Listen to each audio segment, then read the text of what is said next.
એવી એક રહસ્યમય જગ્યા જેનો ઉલ્લેખ શિવ પુરાણની અંદર થયેલો છે। આ જગ્યાનો ઇતિહાસ આશરે 6500 વર્ષ જૂનો છે। દેવો દ્વારા સ્થાપિત કરવામાં આવેલ પ્રાણનાથ મહાદેવ પણ અહીંયા બિરાજે છે। આ મંદિરની સાથે જ દધીચી રુચિનો પણ આની હારે ઇતિહાસ જોડાયેલો છે। દધીચી રુચિએ પોતાનો પ્રાણનો ત્યાગ કરીને વક્તાસુર રાક્ષસને મારવા માટે પોતાના પ્રાણને આહુતિ આપી દીધી હતી અને આ ધરાને દેવ ધરા તરીકે ઓળખવામાં આવે છે।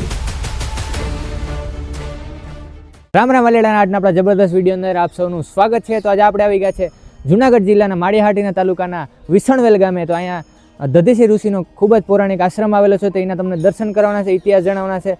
તો મેઘલ નદીના કિનારે આવેલું આ પ્રાણનાથ મહાદેવનું મંદિર અહીંયા બિરાજમાન છે। આ જગ્યાને અતિ પવિત્ર માનવામાં આવે છે, કારણ કે અહીંયા દધીચી ઋષિનું તપોભૂમિ છે અને અહીંયા એના દ્વારા સ્થાપિત પ્રાણનાથ મહાદેવનું મંદિર પણ આવેલું છે, એના પર તમને દર્શન કરવાના છે। તો આનો ઇતિહાસ ઘણો બધો ભવ્ય અને વિશાળ છે। તો આ ઇતિહાસને પૌરાણિક જગ્યાઓની અંદર, પૌરાણિક પુસ્તકોની અંદર અને શિવ પુરાણની અંદર પણ આનો ઉલ્લેખ કરવામાં આવેલ છે। આ મંદિરનો આ સ્થાન પર 1989ની અંદર વિષ્ણુ યજ્ઞ પણ થયેલો હતો, તો એની પણ તમને પૂરેપૂરી જાણકારી લેવાના છે।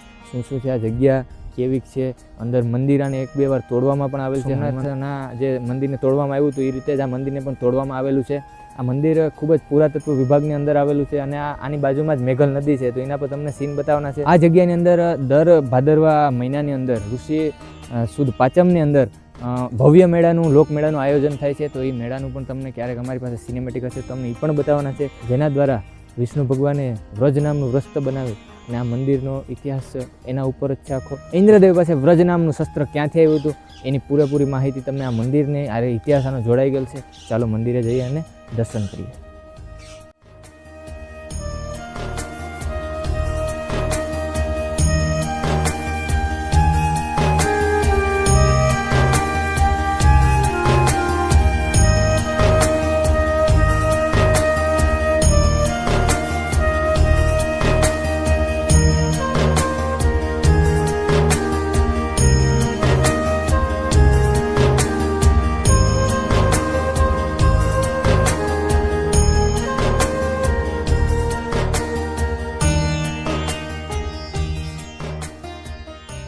તો તમે મારી પાછળ જોઈ શકો છો આ પ્રાણનાથ મહાદેવનું મંદિર છે।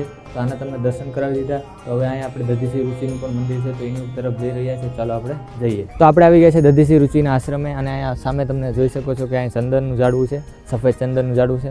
ચાલો અંદર જઈએ અને તમને પણ દર્શન કરાવું।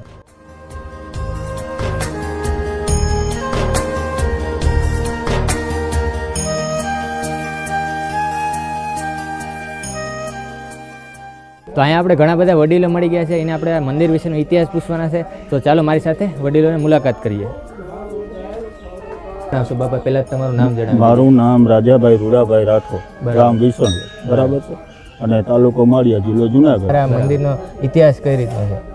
ઇતિહાસ શિવ પુરાણમાં જે આપણે થઈ ગયેલા દધીચી રુચિ, જ્યારે શિવનું હવનમાં જે બહિષ્કાર કર્યો અને શિવને જ્યારે ન બોલાવવામાં આવ્યા ત્યારે જે વાંધો ઉઠાવનાર એવા દધીચી રુચિ મહાન તપસ્વી અહીંયા થયેલા અને પેલી તપોભૂમિની ડેડેશ્વર હતી, બરાબર છે। ડેડેશ્વરથી ને તપ કરતા સિલેક્ટ થતા એ સીધા બદ્રી ગંગા ગયા, ગુપ્ત ગંગા, બરાબર છે। ત્યાં ગંગાને પ્રગટ કરી અને પબ્લિકને જાણ થવાના કારણે એને પછી અહીંયા આવીને ધૂણો દેખાયો સામે કાંઠે, નદીના સામે કિનારે, બરાબર છે।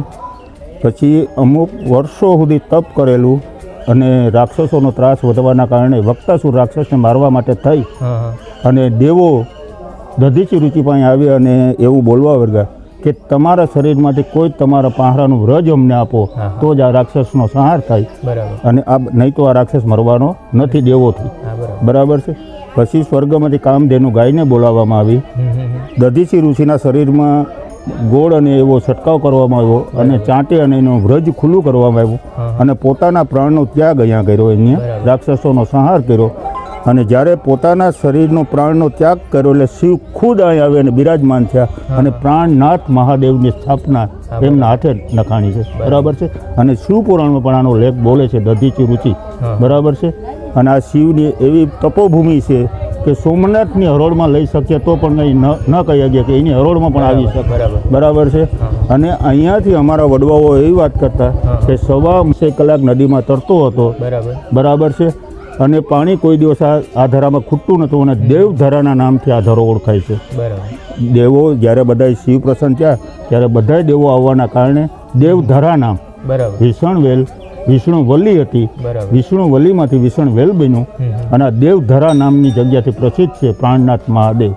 બરાબર છે. બરાબર. અને ઘણું ઘણું મહત્વ છે. અને જ્યારે તમારું શરીર કે મન ક્રોધિત થાય અને તમે અહીં અડધો કલાક બેસો તો તમારા મનને શાંતિ મળે એવી સફળ અને વ્યવસ્થિત જગ્યાઓ છે. આજે પ્રાણનાથ મહાદેવની જગ્યામાં અમે દર્શન માટે આવ્યા ને તમારી મુલાકાત થઈ, અમને ઘણી ખુશી થઈ. તો અહીંયા આપણે બીજા વડીલ મળી ગયા છે, એને પણ થોડા ઘણા પ્રશ્નો કરવાના છે આ મંદિર વિશે, તો આપણે મળીએ.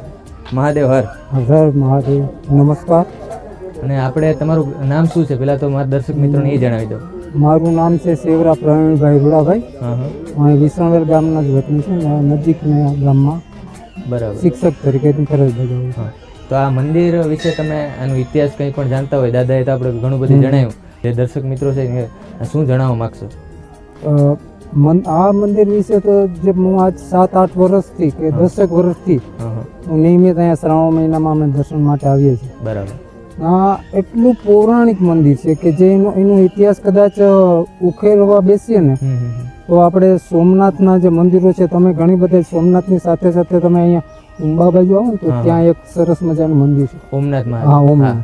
ત્યાં બાજુમાં એક જુનવાણી મંદિર છે જે અત્યારે ભગ્ન અવસ્થામાં છે. બરાબર. આ મંદિર એમની સાથે બનેલું છે, જ્યારે કે આ તો અત્યારે જે નવું રિનોવેશન થયું છે એને કારણે થોડુંક એના જે અવશેષો છે એ ઢંકાણા છે.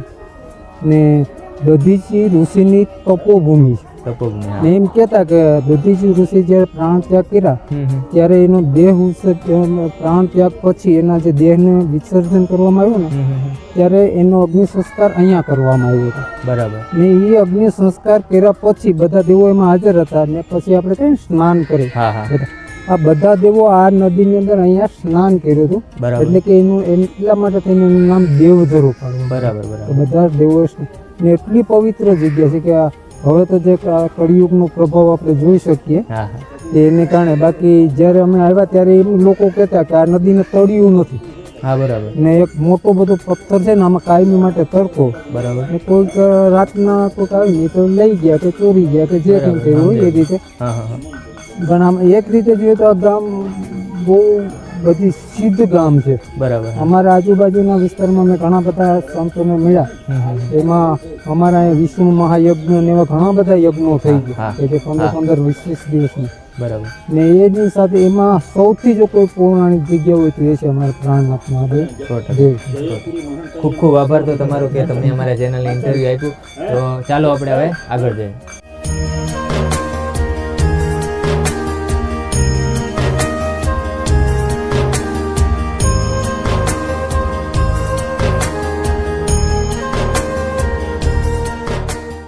તો આજના વ્લોગ વિડીયો તમને કેવો લાગ્યો ખાસ કોમેન્ટ કરીને જણાવી દેજો. આવી અલગ અલગ જગ્યા જોવા માટે મારી ચેનલને સબસ્ક્રાઈબ કરી લેજો.